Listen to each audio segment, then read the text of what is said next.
এজনীয়া শিক্ষকৰে চলিছে বিলাসীপাৰাৰ বহু বিদ্যালয়। বিলাসীপাৰা প্ৰাথমিক শিক্ষা খণ্ডৰ 21খন বিদ্যালয় চলিছে এজন শিক্ষকেৰে।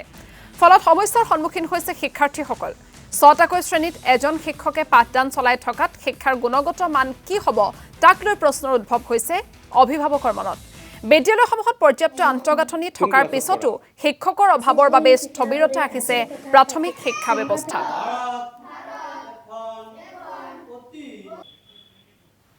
এইখন বিলাসীপাৰা শিক্ষা খণ্ডৰ অন্তৰ্গত 284 নং চাৰপাৰা LP স্কুল।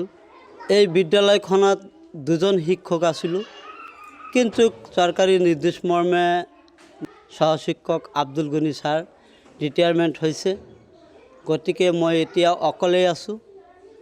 কিন্তু অকলে আমাৰ এই বিদ্যালয়খনত 6খন ক্লাছ, ক শ্ৰেণীৰ পৰা আৰম্ভ কৰি ক্লাছ 5লৈকে মই পাঠদান কৰাত বিৰাট অসুবিধা হৈছে। কাৰণ